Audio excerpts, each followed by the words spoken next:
أعوذ بالله من الشيطان الرجيم. بسم الله الرحمن الرحيم. الحمد لله والصلاة والسلام على رسول الله.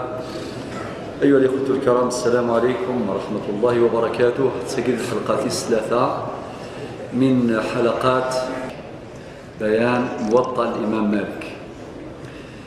يتمثل الحلقات السنات نقارسني عدان المسلايد في بعض النقاط في خلاصة كان كتمشطوح في المحور الأول المسلايد في الإمام مالك يوضد ذي الحلقة نعدان المسلايد في مؤلفات الإمام مالك في كتابين إيقورا الإمام مالك للناد ثا كتاب ثوك معروفا ثم قرانت اسميس الموطأ. ناد الموطأ ذيوث طريقة يستخدم الإمام مالك شغل إسعى الميثود، يعني لا ميثود كي تسعى دي كاركتيرستيك خصائص وانت نتسافر ذي كتابين ثياب الناد ثلا طريقة الموطئات ثلا طريقة ثاير اسميس طريقة المسانيد مثل مسند الإمام أحمد. ناد ثلا طريقة الجوامع مثل الجامع الصحيح للإمام البخاري وصحيح مسلم. ناد طريقة السنن، سنن أبي داود، سنن الترمذي، سنن النسائي إلى آخره. طرق كذلك ما يسمى بالمستدركات على الجوامع. ناد طريقة المعاجم. ألور نكون كتاب ثاقي الإمام مالك أتصنف ذي الصنف يوم قارن الموطئات. يسعى كتاب آخر يخدم في الأقضية، رسالة في الأقضية. يخدم رسالة أخرى اسمها رسالة في القدر والرد على القدرية. بعض الكتب يخدم الإمام مالك. نقطة في السواو فقيها واو المسليدة في التلاميذ. التلاميذ الإمام مالك يعني وقاد يغران في الناس والصوت العلمي نشرن العلمي ديجا الإمام مالك. ناد منهم عبد الله بن وهب وكي تلميذ معروف مجتهد، تلميذ المجتهد. إلا واحد قرص عبد الله بن المبارك نهضر في الناس. إلا واحد قرص الشافعي الذي أصبح إماما يغال الإمام وصاحب مذهب. من بعد المسألة في الموطأ اسمه المحور الأول تعريف بالإمام مالك، المحور الثاني تعريف بالموطأ. للناد ألف نسخ الموطأ ناد 14 نسخة قلنا 14 نهضرت في سنتي درسني عدان المسلايد في شروح الموطأ. للناد منها شرح أبي الوليد الباجي المنتقى. ناد كذلك شروح أو شرحي ابن عبد البر اللي هو الاستذكار والتمهيد. من بعد جيم نهضرت في روات الموطأ عن مالك، أما ذي المدينة المنورة، أما ذي مكة المكرمة، أما ذي القيروان وغيرها من البلدان. تساقي نخدم الدرس عندنا شغل سانتاز تمشطوط الساقيني حلقة الثلاثة. نروح المحور والثلاثة محور مهم التعريف بالمذهب. عشرين المذهب المالكي، المذهب المالكي الفلاني يظفر نغيثفع المذهب المالكي. ذا شو المذهب المالكي يتمثل غادي نفسر وخاصة نساقي نركز في الأصول. فاشو يبنى مذهب الإمام مالك؟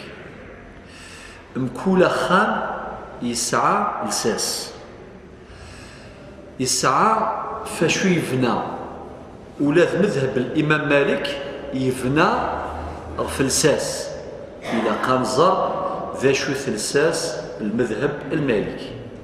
أي غردني أول قيت مثلا إلا قاعد نشرح إلا أي غير خاطر ما إلا يقولوا زرارا في الأصول. فشو يفنى الإمام مذهب الإمام مالك كاين أول مذهب باقي قال كان سوق الروس وريفنا راه في الصح وريفنا راه في ثيذت هذا غادي لي الغلاظ أم قران. إلا قال نكس الغلاظ سوا نكس الغلاظ ستمسني الدرس بوسكي مهم جدا.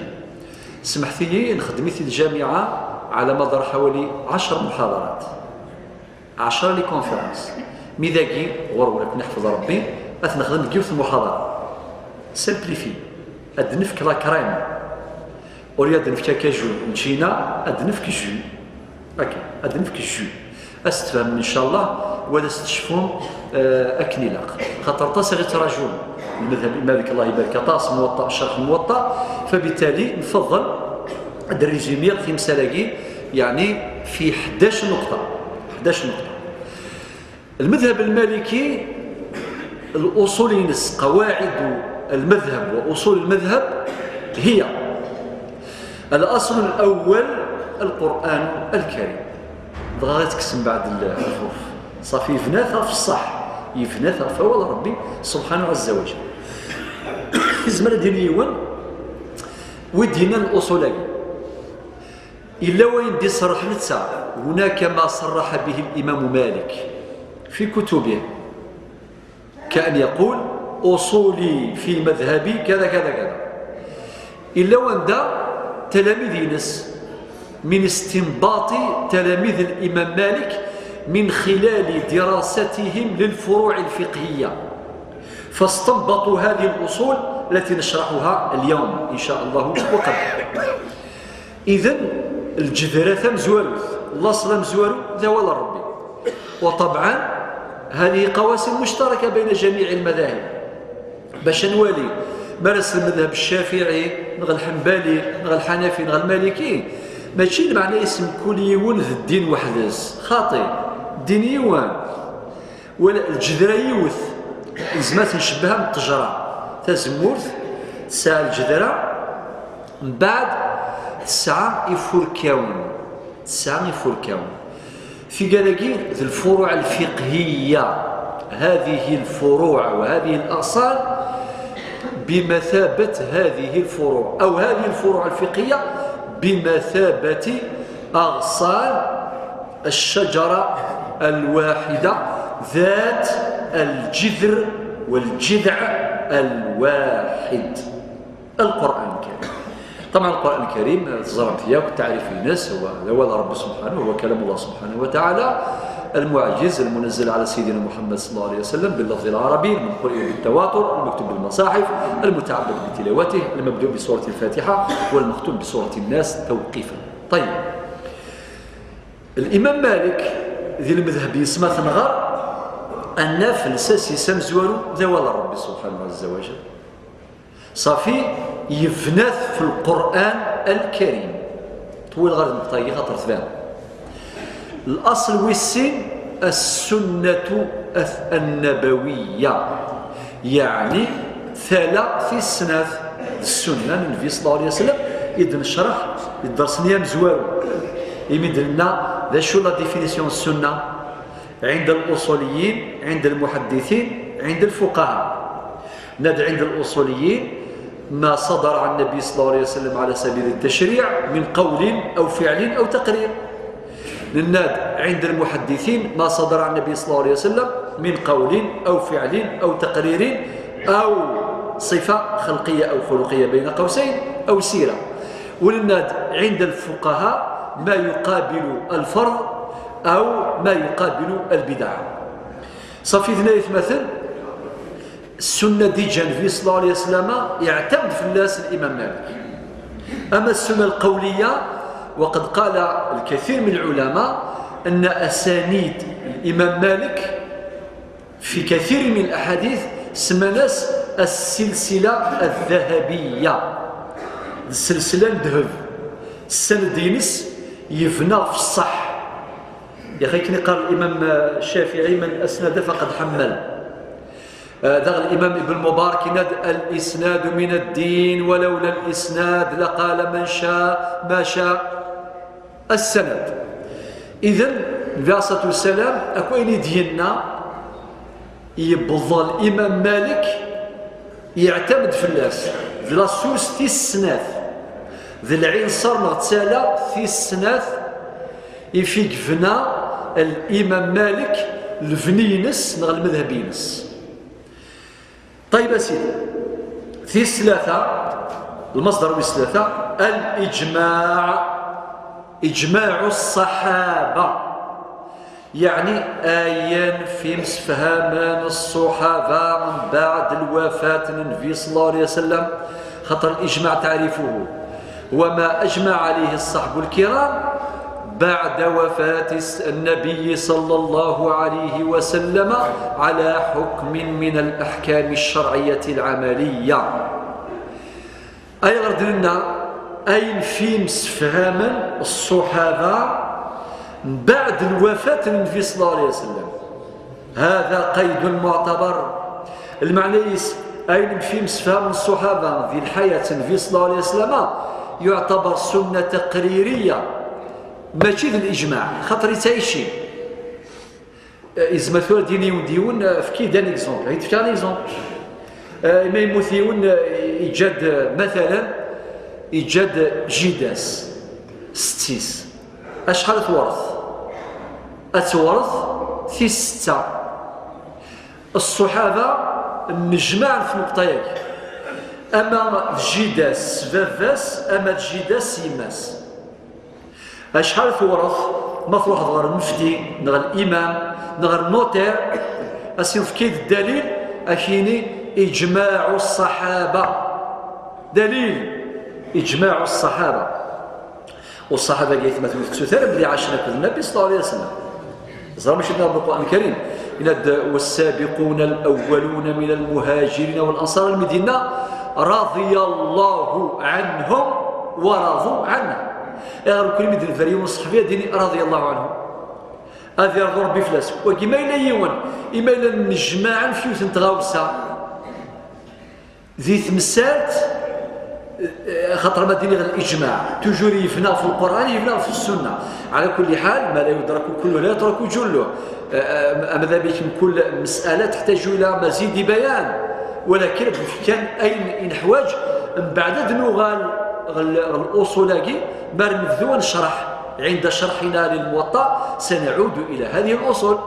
نقول مثلا فتوى الإمام مالك في هذه المسألة كذا وكذا، أكون دفتر الدليل إما سي القرآن إما سي السنة إما سي الإجماع نغسل المصادر وما نسل كثيرا الأصول وما نسل ثورة. طيب وطبعا هذه كلها مشتركة.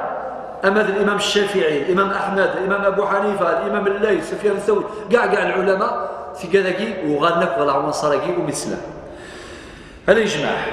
طيب المصدر وصل 4 ذاكي ثورة بدأ يتميز الإمام مالك اللي هو المصدر الرابع عمل أهل المدينة.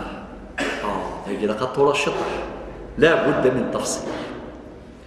إزمركني ونمشيك عمل أهل المدينة على والمدينة واش السعد سبيسيال أطاسي السعد المدينة يعني المقصودة المدينة المنورة مدينة النبي صلى الله عليه وسلم دار الهجرة. عارفين الهجرة اللي عليه الصلاة والسلام سمكا المدينة، لذلك الإمام مالك كما كانت الزرام يسميس إمام دار الهجرة. والذي المثل قال لا يفتى ومالك في المدينة، لا يفتى ومالك في المدينة. المعنى يسوري زميراني ولد يفتو مادام الإمام مالك الذي المدينة ذن سيد القطب ان بول وقاشو ذي الفقه ذي علم الشريعة لا يفتى ومالك في المدينة. طيب سيدي عمل أهل المدينة ذا شو إسعان وقاد إعاشا ذي مدينة النبي صلى الله عليه وسلم كفضل ثم زواروث المدينة مهبط الوحي أمن مكة القرآن ينزل ذي مكة ينزل ذي المدينة. يا أخي حصان لا بيريود في القرآن الكريم 23 سنة 13 سنة يعاش النبي عليه الصلاة والسلام ذي مكة و10 سنين ذي المدينة المنورة.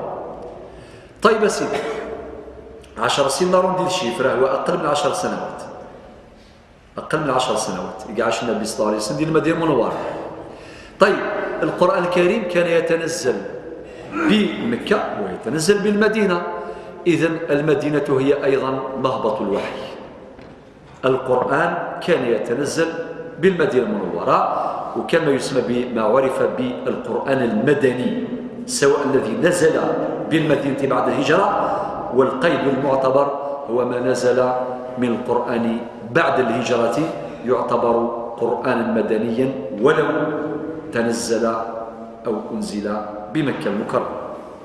إذن صافي نفهم المدينة المنورة ساعة الفضل ذا القرآن فضل كبير إنزل يسل القرآن في سناث ورسيق هجر في صلى الله عليه وسلم في ثلاثة يعاش ديكس في صربعة عاش ديك الصحابة عاشوا في هذه المدينة المنورة وهم أعرف الناس بأسباب النزول ومواطن التنزيل.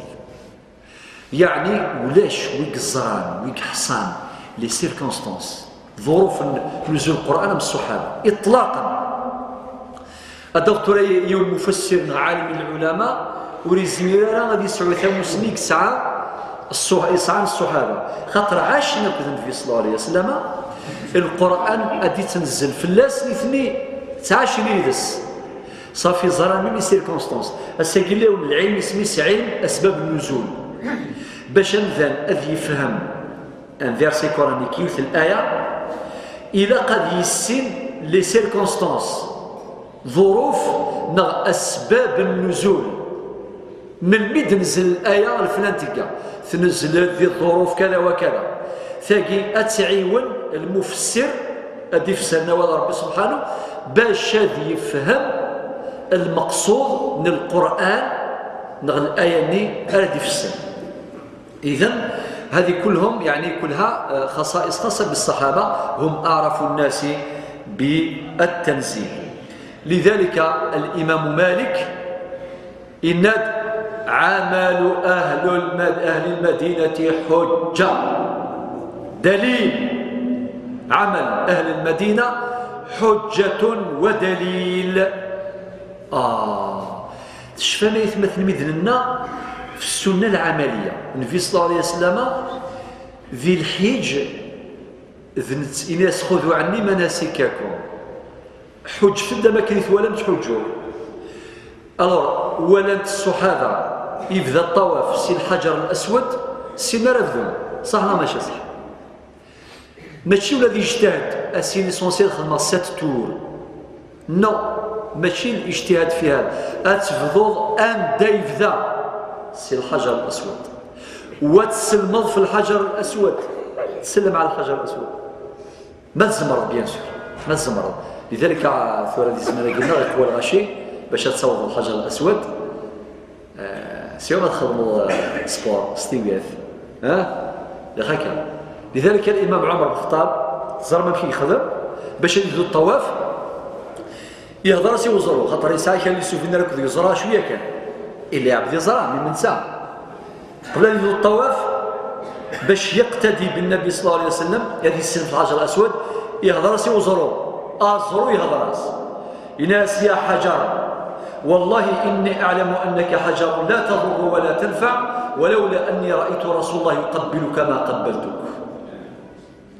يناس يا زرو الزريغ ذا زرو أولين فعول صدره لو كانوا ولا غارا في صلى الله عليه وسلم غير يسلم فلاك وتسلم غير فلاك كان وقافا أم بعد يسلم فلاس يبدا الطواف.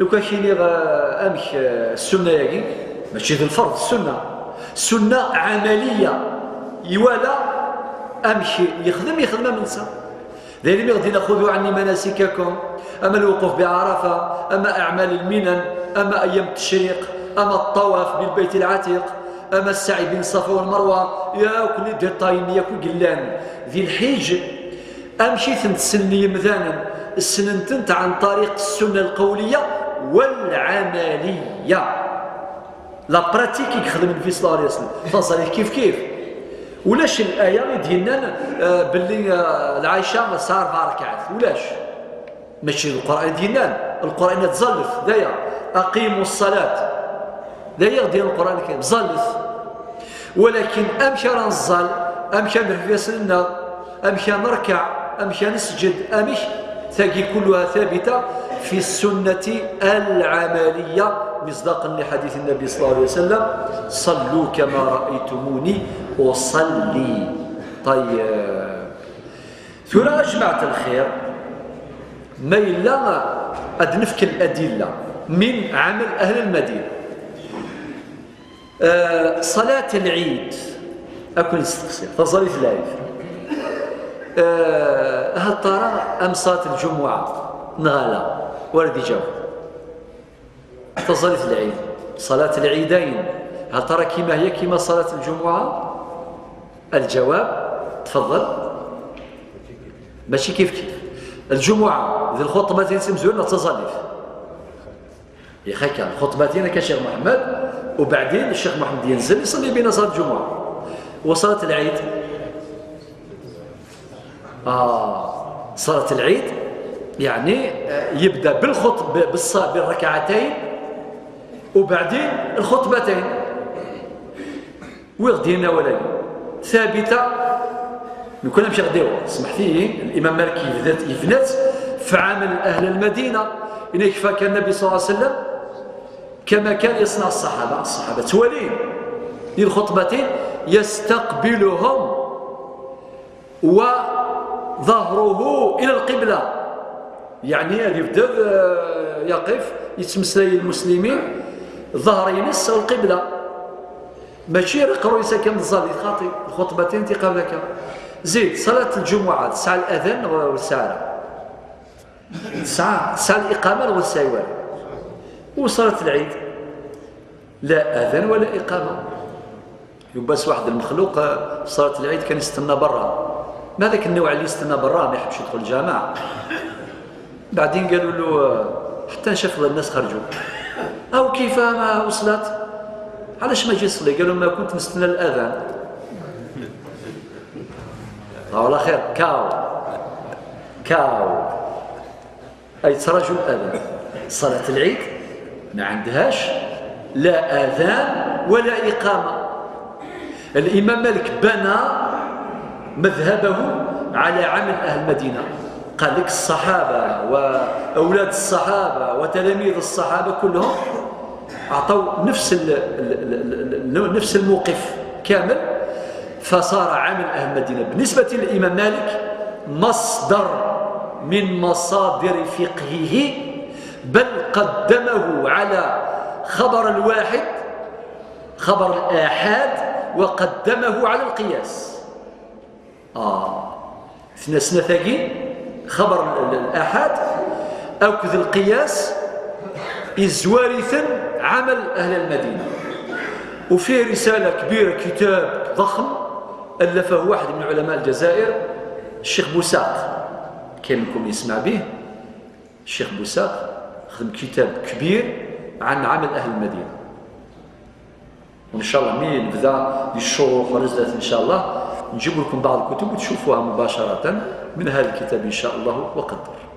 إذن هذه فقط كأمثلة بسيطة ذكرناها في هذا الموضوع. صافي إما بالفعل كما فعل النبي صلى الله عليه وسلم في صلاة العيد، وكانوا يخرجوا إلى المصلى يخرجوا بالناس إلى المصلى، وكذلك نقل الصحابة في المدينة المنورة لترك النبي صلى الله عليه وسلم الأذان والإقامة وإلى آخره.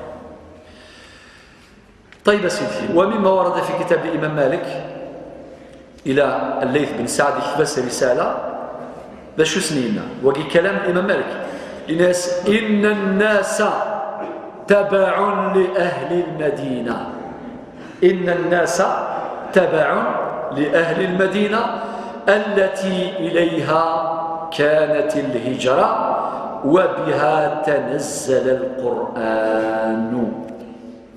وقي كلام القوس كلام الإمام مالك يمس يكتب ثغرات مشهورة رسالة مشهورة إلى الإمام الليث بن سعد. صافي المصدر مثلا وصار مع عمل أهل المدينة وقذ الأصل وصار مع الأصل ويس 5 قول الصحابي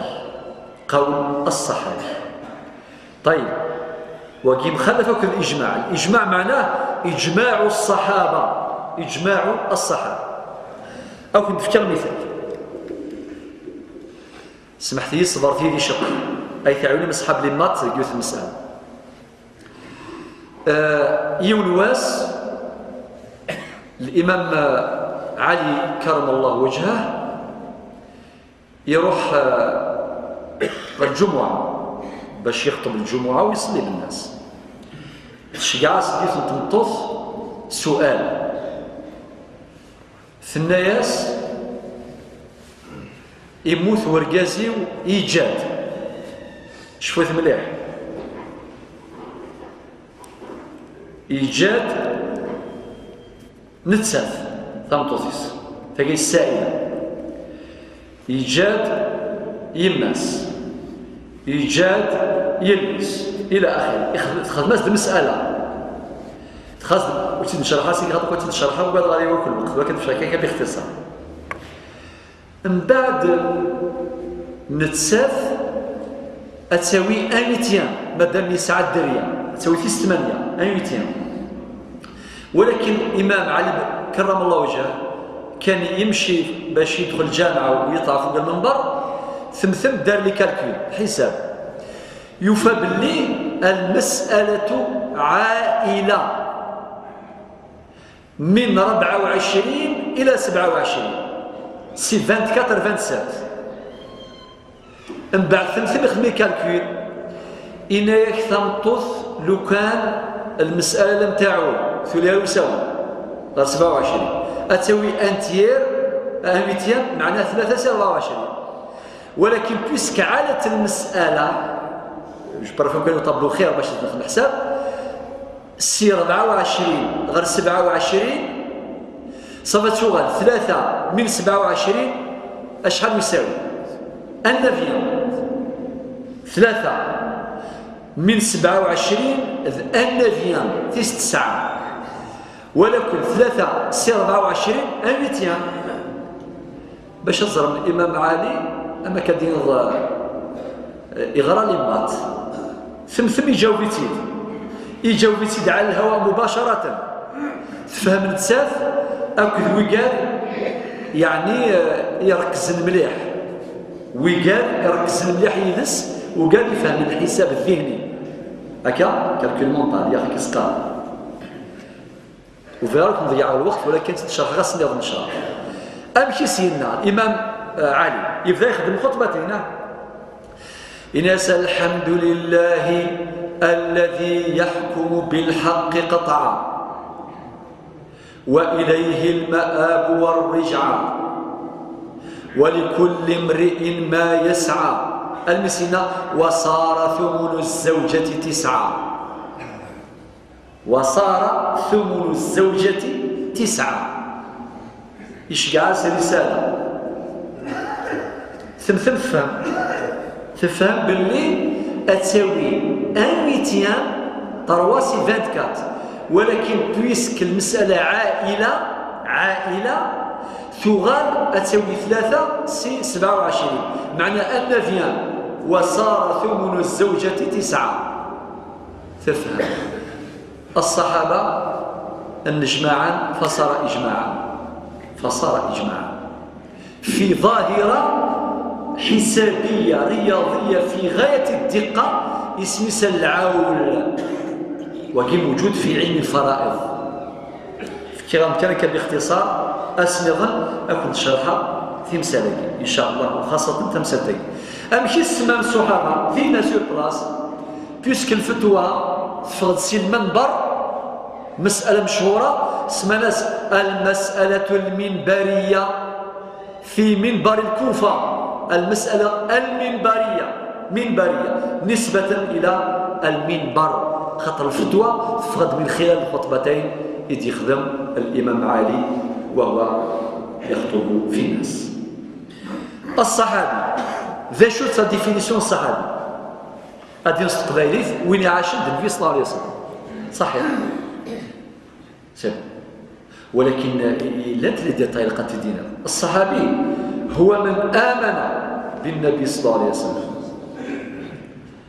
ولقيه آمن به ولقيه ومات على ذلك مات على الإيمان وصاحبه مدة كافية لإطلاق وصف الصحبة عرفا أثنت القيود الصحابة الخمار ديفينيسيون أصحابي وين يعاش النبي صلى الله عليه وسلم والزميرة يوني عاش 2011 أسيون أصحابي نعم ممكن عسى بالتشبيه سنفاني والله غير يسعى الأخلاق من الصحابة ممكن يسعى الأخلاق يتخلق بأخلاق الصحابة ليس عيبا وليس بدعا من القول وليس مستحيلا وليس محالا. هكذا. إذن هذه اللي عاشت النبي صلى الله عليه وسلم. الشرط والسين هذه اللي يومن خاطر أبو جهل يعاش ذا الوقت النبي صلى الله عليه وسلم. أبو لهب كيف ولكن زريعة واحدة. أبو لهب أبو جهل الكفار صافي ماشي الصحابة صافي لقى الإيمان شرط الإيمان. الشرط والثلاثة ومات على ذلك. أثيلي يعاش يوما النبي صلى الله عليه وسلم ولم يرتد يقيم ذلمونا لم يموت.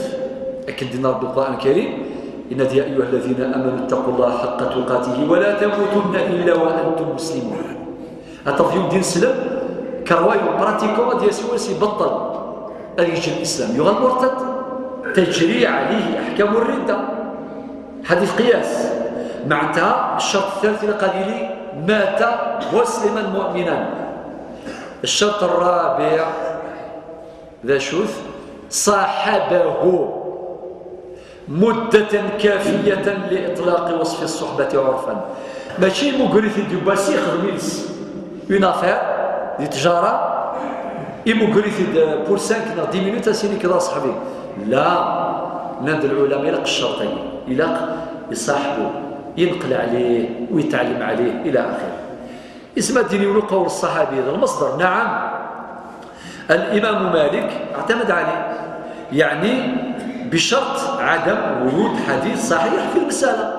يعني إذا كان ورد حديث صحيح في المسألة فلا يعود إلى قول الصحابي. ولكن ما يلولاش في المسألة المعروضة الإمام مالك يعود إلى قول الصحابي لاستنباط حكم شرعي عملي. يتسوى الإمام مالك سواء إدجان الصحابة إدجان السلف الصالح ما يلا ولاش الحديث النبوي الصحيح. طيب إذن وطبعا دائما نذكر الصفة من تاع الصحابة أنهم أعلم الناس بالتأويل. أعلم الناس بالتأويل. هذا نتقيو ابن عباس هذه في الشرح ينس التأويل ينس. لا شك أنه أولا عاش مع النبي صلى الله عليه وسلم يعرف مواطن التنزيل وزيد أيضا أعرف الناس بأسرار اللغة العربية. يفهم تعرف القرآن والسنة تعرف الله هذا فضلا عن معرفتهم لمقاصد التشريع ولمقاصد الشريعة. ثلاث مثلا المصدر والستة ذا شوف المصالح المرسلة. المصالح المرسلة صبر في ذي شطح الشريعة فساد باش تحافظ في المصالح كل المصالح. لا تروى كاتيجوري لو يقارن المصالح الضرورية في كذاك انديسبونسابل ونزميرا نعيش بلا في كذاك الدين النفس العقل النسل ثم في 5 المال. في قسماسة العلماء كليات 5 في أصول كبرى مقاصد عظمى. إذا اختلت مصلحة من هذه المصالح كلية من هذه الكليات لاختلت حياة الناس. صار هناك خلل في نظام الحياة كلها. في كذلك الشرع أما ذي القرآن من السنة يظهر فلسل. حاجة ثانية اللي هو المصالح الحاجية. مصالح الحاجية أين حوايج بنادم سمحي يوندي وين ما يلا وري زمير هذه الزار سيفدي مشي راه يزار استغيميث الدين كيف الفن زار استغيميث. نعم وري زمير يزار في كرسي عادي. أي وري زمير في كرسي هذه الزار في حد استلقاء يستلقيك على ظهره يسفي طرخ خدنا السيارة ما دي الزار باش ما يفدنا ما يقيم. وري زمير ومان سوا شو ستيمون في قال كلها مصالح حاجية يحوج ثنت ينسلب لماذا؟ رفعا للحرج. خطر بالقرآن الكريم وما جعل عليكم في الدين من حرج. يونركب لافيون يبغى لي الزار يوضوق الصلاة تمشي على الزار إن شاء الله في يطرحك القبلة إيش كسيني الكوموندون إلى عني في كريتة كان القبلة قسم 4 ركعات أشياء غوال بون ما يواجه ولك الشيني ويا أتصف 200 واحد داخل الطيارة يستناهم حتى يوصل مكة ومازال ما كملتوش الصلاة. صافي تسقط عنك القبلة خلاص. ماشي شرط، ماشي شرط الظل اندث فيها ظل كرسيك اندث راه لافيون رديد خاطر ربي سبحانه الذي من كل مكان. اللي بقى المصالح التحسينيه في قال لي زوبسيون ميم في شان لا تي زوبسيون الله يبارك. المصالح التحسينيه دخل في محاسن العادات والى اخره تحسينيه. امثال كي الله يبارك تدخل الجامع تدخل الروبيني ذي الشتوى لا قال يحمل ما شاء الله زيت ولا شكون شوالي ولا شي لاموكاتيك ولا شي كليماتيزور ولا شي تحسينات دولتها ستوير معليش دي وسائل دي الوسائل انت حر وتقرر كليماتيزور دير دين غير يجوز خاطر ولا شي كليماتيزور ديال الكونديساس باسكو ولا شي ثورة التكنولوجيا كان ربي خدمه من يحمى انا من صح يزرن تيمهم زرن ثم شاوت طيب اسيدي اذا اجمعت الخير. وان كان صارت نكته اخرى قال لهم الامام مالك قال واحد الامام مالك عاش معنا باش يعرف معليش هذه باش نقولها في سبيل النكته معليش لا حرج لطف الجو. ولكن يا جماعه الخير الشرع الفقه المالكي كيبناه على المصالح المرسله ماشي هذه المصالح الضروريه والحاجيه والتحسينيه كل الفقهاء معتمدين عليها كل بلا استثناء. ولكن المصالح المرسله هي نوع من المصالح اللي ما فيهاش لا حكم بالاعتبار ولا بالإبطال لا اعتبار ولا إلغاء. مصالح مرسلة ما عندهاش دليل يعتبرها أو يلغيها.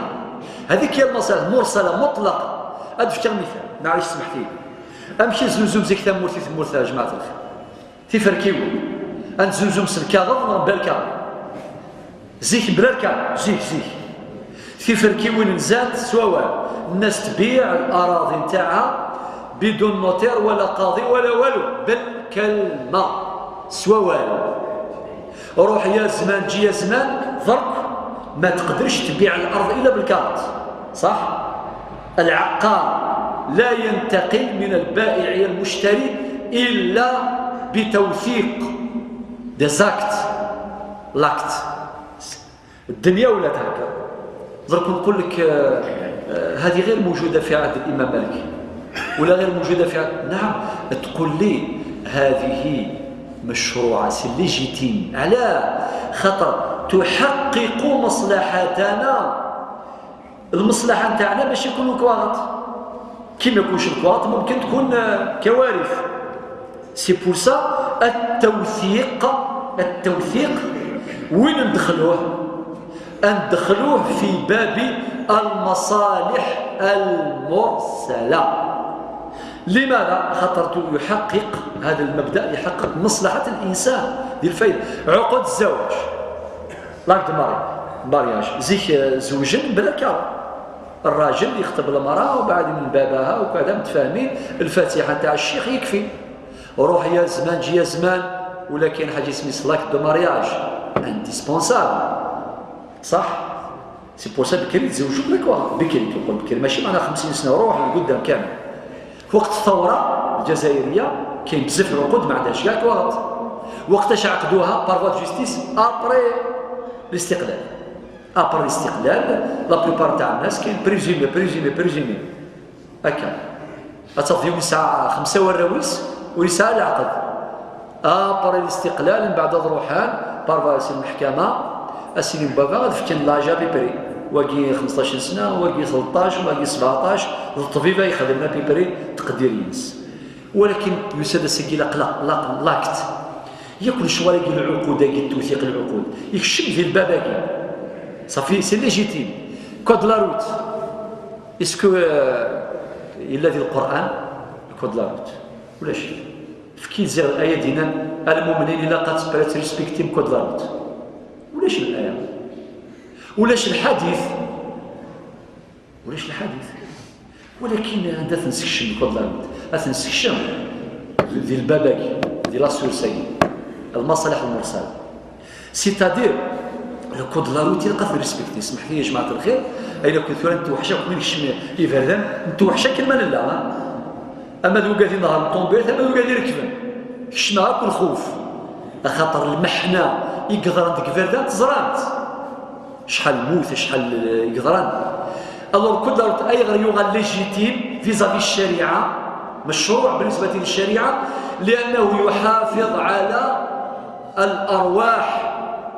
سيتادير لو كان نريسبكتي كل لا روت تسيدي انت زاكسيدا لاكسيدا تساود الموت، تساود في خسارين طومبيلات، تساود في درويش تلقى لي سلفن، تساود العطب التفضيون يغلون ديكابي مسكين الا سين ضر يواسيون الا سين نفاس يواسيون يظهر العجب.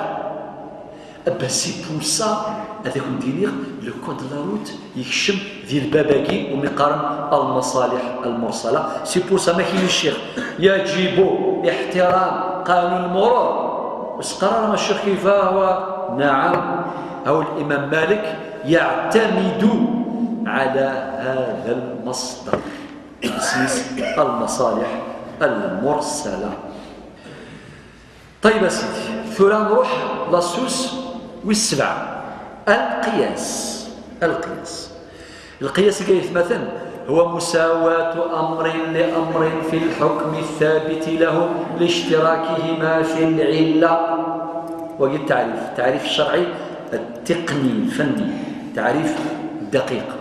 إلحاق أمر بأمر آخر في الحكم الثابت له لاشتراكهما في علة الحكم. باش هذا نشرح سمحتي أكرمكم الله، شراب الخمر حرام، ربي يفريه اسمي سا.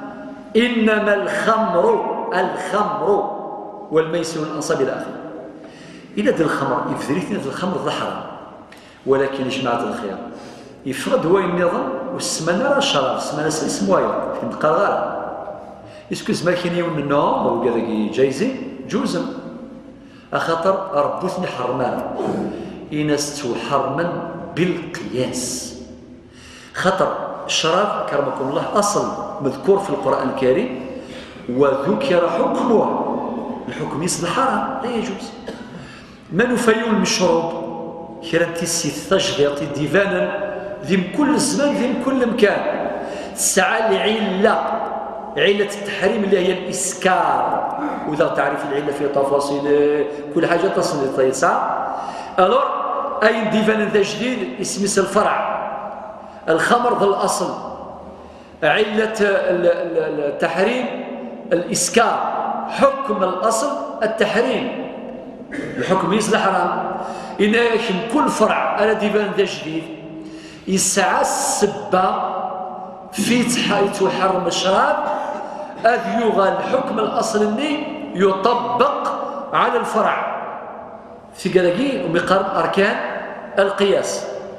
المشبه به وهو الأصل، المشبه وهو الفرع، حكم الأصل وهو التحريم، العلة وهي الجامع المشترك بين الأصل والفرع. في قلقي كنت الحوج من بعد مثلا أثنت الحوج من بعد. والإمام مالك كانت الفتاوى دي السفة بناها يفناثنت في القياس، وسنعود إليها في مستقبل الأيام. طيب، المصدر والثمانية مثلا العرف لتراديسيون مدني العادات. العرف نكون مثلا لا تمثال يفيفنا الإمام مالك المذهب ينس في العرف في الأعراف. خليها يتمثل في تجارة زيك متسويقا أروح هدير يوم الزيلة، هدير الزيلة سي السوق هتدير العرف اني امشي يتوسم مثلا الزيلة أقرا يومين 3 أيام توفي ديك السلعين تزمر راس تسترضي لابس ألما الدور واير ألما السوق واير ما يعدى السوق ذاين يكفى ووال البيع والشراء يضرب ماشي من بعد الشهر السيد الرصيدة وفيها العيفيس ماشي ذاين البيع والشراء فرا. وكيف العرف جاي والأعراف يتمثل ساعة السلطان في أمر الزواج تيكوال غاشي تساقوات الأعراف أكثر ما إلا ألي جون سوتو لي سيليباتير أدخل تقشيش ديال الفاتحة إلا قد تقضوض إلا قد تسود الشرط إلا قد تسود كذا تسود تعمام إلى آخره. إما إلى العرف يناد تعمام 8 مليون يسكوز مرات تسود 2000 فرنك. كاين التيسير في الأمور. العرف المعروف عرفا كالمشروط شرطا في الأمور المدنية في الأمور التجارية في الأمور. لذلك العرف هو ما تعارف عليه الناس واستقامت عليه أمورهم من قول أو عمل. كي نبداو نشرحوا فتاوى الإمام مالك ونردها العرف ثم تتضح لكم الأمور أكثر. إذن العرف مصدر أو أصل من أصول المذهب المالكي. الأصل التسعة اسميس الاستصحاب. الاستصحاب يتمثل 9 قواعد. من هذه القواعد قاعدة العدم الأصلي، قاعدة البراءة الأصلية، في قواعد مهمة قواعد الاستصحاب. سمح لي نذكر بعض الأمثلة بالمثال يتضح المقال. طيب لو كان أديسيون هكا جارمغا ينقمك أديسيون الإخوان ذاك ديال الجامع أسيني 3 200 مليون فكيد 200 مليون أعطيني 200 مليون. من بعد وين كني يا سيدي ما تسليش وين الناس يقرأ 3 وين الناس يقرأوا 3 دار أمشي على المفتر. أدنوا القواعد الاستصحابية أدنيني الأصل براءة الذمة. الأصل أن ذمة هذا الإنسان بريئة من كل دين. الأصل أنه أمذنقي ويتولى سارة بريء ويتولى سارة ذمته بريئة غير مشغولة بدين ويتولى سارة. ما هو الحل؟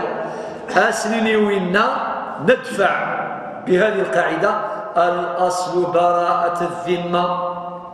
ما تبغيض دين يضرب اللي 300 مليون أويد الكاغال اسميس ريكونيسونس دو ديت غير نوتير أو ثيت نغاود إشهاد تصريح شرفي نتسا يشهد في مانيس بلي كاين الفلاني الناس الفلاني كذا وكذا يرض ليد الفلاني 200 مليون يستنيا هذا نغاويد سين الشهود إنا كان 2 تيموا أو الشهود هاد الشهدان باللي تصلص ما ولاش الشغالاكي أكنيني القاعدة كي يطبق الإمام مالك قاعدة براءة الذمة. الأصل براءة الذمة وهي قاعدة من قواعد الاستصحاب. صافي المصدر جاي مثلا جهد سمح فيه وكيف المثال عاد نوض مثال واير اشو يضران دي الحومة ضرثو كرضا وساند إجا ضرميا لا بوليس ناود يسان أطفنيون شنو كذا وكذا تخدمض كذا وكذا جامي. الأصل بريء إلا إذا ثبتت إدانته. كل متهم بريء حتى تثبت إدانته.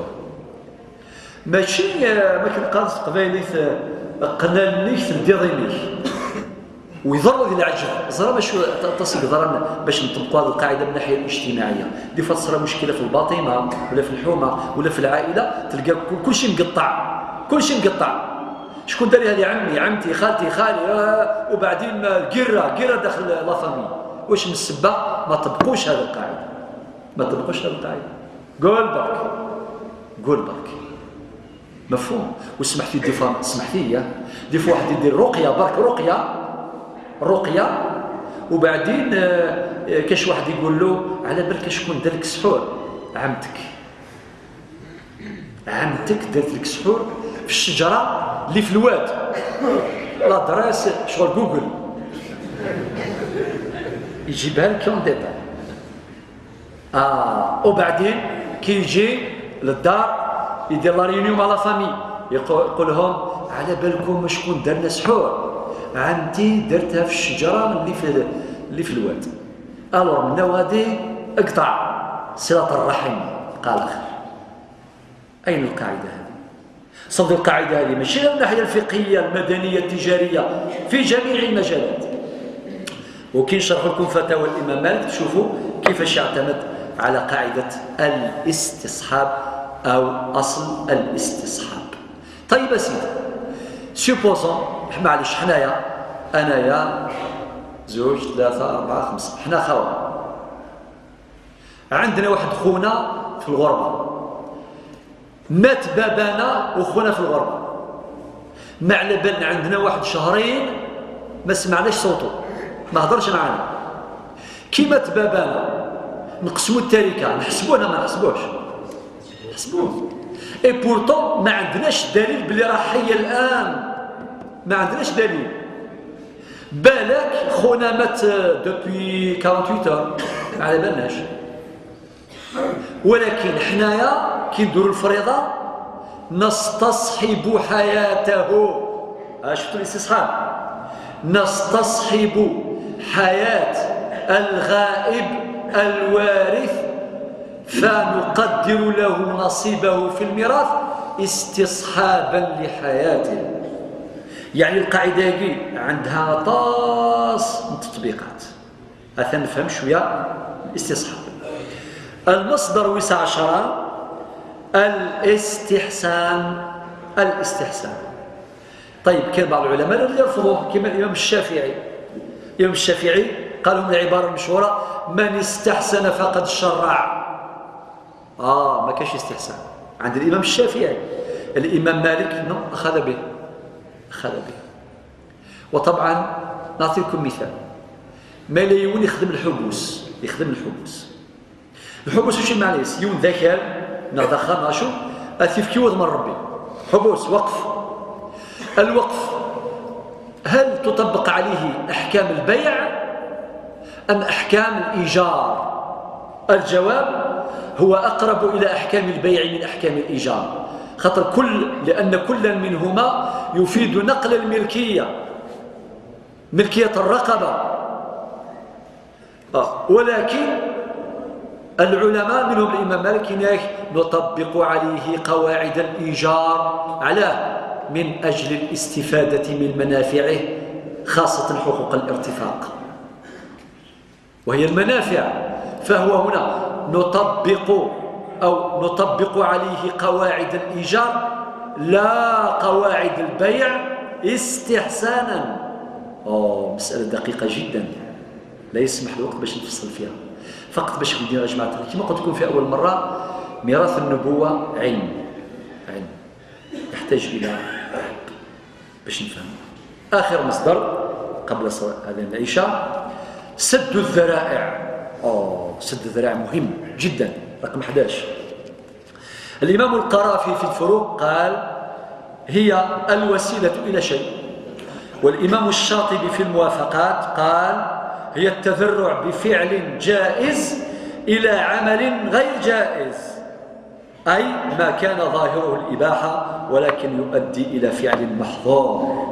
هذه مهمة جدا. جماعة صلوا على النبي صلى الله عليه وسلم. حنقول بالدرجة الباب اللي يجيك منه الريح سدو واستريح، صح؟ في اللحي كان ومين مستقبل قرناك ثمار يزيك اكثني ارثب بورث من برا، اغلق الباب نتاع برا البرانيه. اكثني ثبور الناس الريين قادر البلا تنطق ثبور الناس الريين قادر البلا. هاي غير سلاماني ديكا الخوف، سلاماني ديكا الخوف. في كذاكيه القواعد في اللحيه كهي عرفيه ولكن لها اصل اسم السد الذرائع. اي غير قوي ثمور ثنا خاطر المذهب المالكي اللي ثمور ثنا. حتى عند الاخوه المغاربه والتونسيين والليبيين هضرنا معاهم وكذا ولقينا الامور موجوده عندهم، لان المذهب المالكي موجود عندهم في الاندلس في اسبانيا. الاندلس التي كانت اندلسا فصارت اسبانيا. المذهب المالكي قوادين.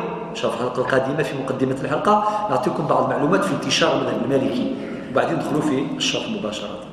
جماعة الخير، إذن من كل حاجة مباحة توصل إلى ممنوع إلى حرام إلى محظور تمنع تدفع على، وهذه اسمها سد الذرائع، سدا للذريعة. الذريعة هنا مباحة، ولكن ما دام تؤدي إلى ضرر تمنع. أم كل حاجة أراد يوين المضرة الشرعي نايك يغلق ثبوت راك دياوين المضرة هذا ما كان غلقيت. تفكر مثال، لو كان واحد يقول لك علاش نروحوا نشربوا لاتاي حاشاكم في البار، نورمال اش فيها؟ يشرب لاتاي يشرب الكازوز، مع الزمان يجي واحد يشوفه يقول والله غير شفتو خرج من البلاصه هذيك، صح؟ وواحد اخر يزيد له شويه لا تصيرنا اسيني شفت القرعه الخضراء في يده، سبا قرعه خضراء. بري واحد اخر يقول لك لقيتو يتلاوح في الحومه انا اللي ديتو لدارو، وبعدين الانسان خرج عليه جرنان، هو مسكين والو. واش صرا؟ يثيثور دار روحو في موضع الشبهه، شرب لاتين الكازوز في البلاصه هذه سدا للذريعه. لذلك وطبعا هذه الامام مالك عنده اصول، عنده ادله في هذا الباب، منها حديث النبي صلى الله عليه وسلم يقول الحلال بين والحرام بين وبينهما امور مشتبهات لا يعلمهن كثير الناس، حتى يروح في الحديث قال ومن اتقى الشبهات فقد استبرأ لدينه وعرضه كالراعي يرعى حول الحمى يوشك أن يرتع فيه، وفي رواية يوشك أن يقع فيه، ألا وإن لكل ملك حمى ألا وإن حمى الله محارمه، إلى آخر الحديث الطويل الرائع. جماعة الخير، الإمام مالك يفنى المذهب ينس في القاعدة في الأصل مس 11 اللي هو سد الذرائع، لأن الشريعة من مقاصدها جلب المصالح ودفع المضار ودفع المفاسد.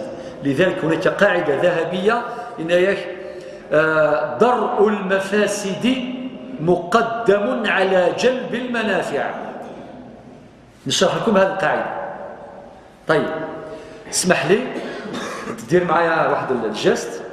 درك مثلا رفدا فوسيك قال تجران تشينا، رفدا فوسيك باش تكسط تشينا هاك، شوف الجست هذا، وبعدين او ميم طو هو يرفد يدو باش ينحت تشينا حاجه مليحه، فيتامين سي الله يبارك ناتوريل. او ميم طو اسمح لي اخويا على الجست هذا، جاتك حجره دير الجست باش ديفاندي روحك، ما شاء الله بارك الله فيك اكسلون. ذا شو الجست يخدم راح باش ينحشينا، هذه منفعه. من بعد او ميم طون جات حجره حبس شينا لي، ما قالش هذا دكسر شينا من بعد سي تروطا. جزاه الله خير، باين بلي سبورتيف يعني ما شاء الله. الو ثم دار الجست، الو يدو راحت باش تنحشينا، كي شاف حجره مضره حبس ثم جاتا ديسيزيون من دماغه، لا قالك تشينا بري ما تفوتش الشيء اللي يفوت هو الحجره، اوب دار هكذا ديفاند على راه. ماشي كاتا اصحاب الكاراتيه، رانا نشرحوا برك انا في الفقه انما نهضروا باش يفهموا لي جان باش ما تنساهاش هذا. الله كي يقول لك واحد سد الذرائع درء المفاسد مقدم على جلب المصالح، تفكر هذه الواقعه ولا تنساها. في الختام، المذهب المالكي بناه الإمام مالك على هذه الأصول، على هذه القواعد. لنا عودة إن شاء الله في الدروس القادمة إن شاء الله وقدر لبيان هذه الأصول من خلال شرحنا للموطأ.